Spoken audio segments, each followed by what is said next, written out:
तो हेलो साथियों, आप लोग कैसे हो। गणेशाय वर्ल्ड के इस यूट्यूब चैनल में मैं राहुल सर आप सभी साथियों का दोस्तों का बहुत बहुत स्वागत करता हूं। तो दोस्तों, आज की वीडियो में हम 12th केमिस्ट्री में लेके आए हैं। क्या 12th केमिस्ट्री में लेके आए हैं 5 इंपॉर्टेंट 5 बोलना चाहिए 5 इंपॉर्टेंट क्वेश्चन जो एग्जाम से पहले अब जरूर पढ़ लो मेरे भाई, जरूर पढ़ लो एग्जाम से पहले। ये क्वेश्चन बहुत ज्यादा इंपॉर्टेंट है। आप लोग कह भी रहे थे कि सर इंपॉर्टेंट क्वेश्चन लाइए, इंपॉर्टेंट क्वेश्चन लाइए, तो आज की वीडियो में इंपॉर्टेंट क्वेश्चन लाया हूं और ये एग्जाम से पहले जरूर पढ़ लेना, नहीं तो एग्जाम के बाद आप पछताओगे जरूर, है ना। तो आइए दोस्तों, वीडियो को स्टार्ट करते हैं और मोस्ट इंपॉर्टेंट क्वेश्चन है, इनको देख लेते हैं। तो दोस्तों, हमारा पहला क्वेश्चन है D block element and F block element में अंतर। जी हाँ, डी ब्लॉक के तत्व और एफ ब्लॉक के जो तत्व हैं इनमें अंतर क्या है। देखो, ऐसे तत्व जिनका अंतिम इलेक्ट्रॉन डी उपकोष में प्रवेश करता है डी ब्लॉक के तत्व कहलाते हैं। कोई दिक्कत नहीं।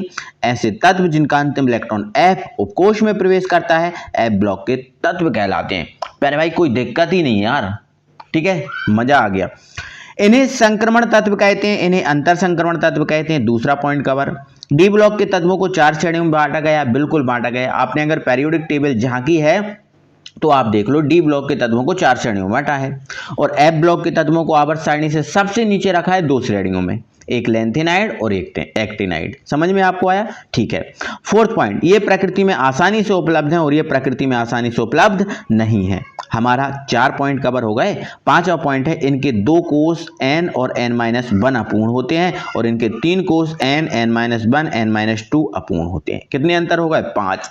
भाई 5 से ज्यादा बड़ा क्वेश्चन आना ही नहीं है, तो मैंने आपको 5 ही क्वेश्चन का 5 ही अंतर करा दिए। तो भाई अच्छे से इसको कंप्लीट कर लो, ठीक है। समय खराब नहीं करना है अपन को, अगले क्वेश्चन पे बढ़ना है। हमारा अगला क्वेश्चन है क्या लेंथेनाइड और एक्टिनाइड तत्व में अंतर। Most important question. क्या है लेंथेनाइड? आप सबको पता है, 11th पढ़ के आए हो यार, पढ़ के आए हो, सबको पता है ना यार। एक बार वीडियो अच्छा लग रहा है तो वीडियो को ठोक के लाइक यार कर दो, है ना। लाइक कर दो, वीडियो लाइक करने में आपका कुछ भी नहीं जाएगा, एक पैसा नहीं लगेगा आपका लाइक करने में। जल्दी से यार वीडियो को लाइक करो, है ना। चलो, लेंथेनाइड तत्व, एक्टिनाइड तत्व। तो लेंथेनाइड, जो लेंथेनाइड तत्व है ना, लेंथेनाइड के बाद जो 14 तत्व आते हैं उन्हें बोलते हैं लेंथेनाइड के तत्व। और एक्टिनियम के बाद, सॉरी, ये लेंथेनाइड नहीं लिखना चाहिए था मुझे, यहाँ लेंथेनम लिखना है ना। ये जो आपका लेंथेनाइड लिखा है इसकी जगह आप क्या लिखना है ना, लेंथेनम।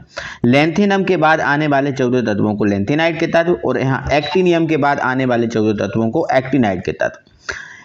इनका अंतिम इलेक्ट्रॉन 4m में प्रवेश करता है। जो लेंथेनाइड तत्व हैं इनका अंतिम इलेक्ट्रॉन 4m में प्रवेश करता है। मतलब क्या है, जब इसका हम इलेक्ट्रॉनिक विन्यास करेंगे तो अंतिम इलेक्ट्रॉन 4f में जाएगा। किसमें? देखो, आपको पता है ना 4f होता है, 3f होता है, होते हैं ना। तो ये 4m में जाता है, इसलिए इसको 4f श्रेणी बोलते हैं।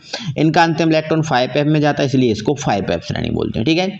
इनमें संकुल बनाने की प्रवृत्ति कम होती है। किनमें? लेंथेनाइड जो तत्व होते हैं ना, इनमें संकुल बनाने की प्रवृत्ति कम होती है और इनमें संकुल बनाने की प्रवृत्ति अधिक होती है। इनके यौगिक कम क्षारीय होते हैं और इनके यौगिक अधिक क्षारीय होते हैं। भाई इसमें अंतर, आपको इसमें दिक्कत है क्या? नहीं है ना। इनमें कम क्षारीय हो रही है, अधिक क्षारीय। इसमें प्रोमिथियम जो मतलब लेंथेनाइड तत्व हैं उनमें एक तत्व है प्रोमिथियम Pm के अलावा सभी तत्व हैं जो नॉन रेडियो एक्टिव हैं। मतलब केवल जो प्रोमिथियम है लेंथेनाइड में वो है रेडियो एक्टिव और बाकी सब नॉन रेडियो एक्टिव।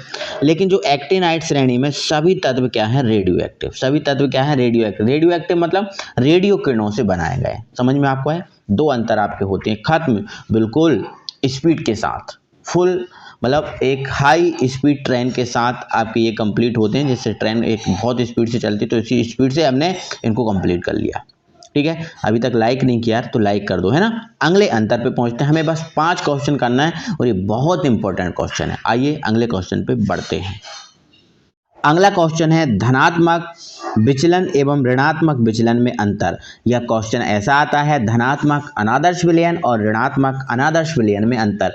क्वेश्चन भाई कैसे भी आए आंसर तो एक ही रहने वाला है, आंसर एक ही रहने वाला है, क्वेश्चन कोई सा भी आए, ठीक है। गुण के आधार पर यहाँ पर अंतर लिखा है, विलयन का वासुदाब, यहाँ पर बोला है विलयन का वासुदाब। गुण के आधार पर करेंगे तो धनात्मक जो विचलन वाले विलयन होते हैं उनमें वासुदाब क्या होता है? राउल्ट के परिकलित मान से अधिक होता है। राउल्ट के लिए जो वासुदाब होता है उससे अधिक होता है। मतलब जो PS है वो ग्रेटर देन है पी नॉट एक्स और एक्स नॉट के, ठीक है। और इसमें परिकलित राउल्ट के परिकलित मान से क्या होता है, कम, तो भाई ये ज़्यादा होगा, इसमें कम होगा। इसमें ये है आपका एंथैल्पी, अवशोषित होती है, मतलब इसमें एंथैल्पी धनात्मक अनादर्श विलयन में एंथैल्पी अवशोषित की जाती है और इसमें उत्सर्जित की जाती है, मतलब इसमें बाहर निकाली जाती है और इसमें अंदर ली जाती है। आयतन में इसमें वृद्धि होती है और इसमें आयतन में कमी, क्योंकि धनात्मक है ना, वृद्धि होगी और ऋणात्मक में कमी होगी। स्थिर क्वाथी मिश्रण निम्न तापी होता है और इसका होता है उच्च तापी। विलय तथा विलायक के मध्य अन्योन्य क्रिया, तो यहाँ 5वां पॉइंट है, तो विलय और विलायक के बीच जो अन्योन्य क्रिया होती है धनात्मक विचलन में दुर्बल होती है और ऋणात्मक विचलन में प्रबल होती है, ठीक है। तो विलयन का जो वाष्प दाब है राउल्ट के परिकलित मान से अधिक होगा धनात्मक में और ऋणात्मक में कम होगा। यहाँ ये पॉइंट नंबर 2 एंथैल्पी है, तो इसमें अवशोषित होती है, इसमें उत्सर्जित होती है। आयतन इसमें वृद्धि होती है, इसमें कमी होती है। स्थिर क्वाथी मिश्रण यहाँ निम्न तापी होता है, यहाँ उच्च तापी होता है, मतलब धनात्मक में निम्न और ऋणात्मक में उच्च। और विलय और विलायक के मध्य अन्योन्य क्रिया, तो धनात्मक में दुर्बल और ऋणात्मक में प्रबल, ठीक है। ये अंतर हमारा कंप्लीट हो गया, 3 अंतर हमारे होते हैं कंप्लीट। 4th अंतर जो हमारा है वो क्या है, अणु संख्यता और अभिक्रिया की कोटि में अंतर। अणु संख्यता और अभिक्रिया की कोटि में अंतर, ये भी हमारा प्यारे भाई बहुत इंपॉर्टेंट क्वेश्चन है। तो सुनो, अणु संख्यता मतलब आणविकता, अणु संख्याता मतलब क्या होता है, आणविकता, और अभिक्रिया की कोटि आप जानते ही हो। यह रासायनिक क्रिया के वेग निर्धारण पद में भाग लेने वाले अणु परमाणु और आयनों की संख्या होती है। अणु परमाणु एवं आयनों की संख्या होती है, निम्न हटा देना, ठीक है। और यह अभिक्रिया में के प्रयोग द्वारा निर्धारित वेग समीकरण में क्रिया कारकों की सांद्रता पदों के घातांकों का योग होती है, ठीक है। इनका मान केवल पूर्ण होता है, इनका मान क्या होता है, पूर्णांक में होता है। किनका मान, जो अणु संख्यता है इसका मान पूर्णांक में होगा और इसका मान भिन्न में होगा। ये इसका मान शून्य नहीं हो सकता, जो अणु संख्यता है इसका मान कभी भी शून्य नहीं हो सकता, लेकिन अभिक्रिया की कोटि का मान शून्य हो सकता है। यह केवल सैद्धांतिक पद है, मतलब इसको देखकर बताया जा सकता है। यह प्रायोगिक पद है, इसको देखकर कभी भी नहीं बताया जा सकता। तो ये इंपॉर्टेंट अंतर है।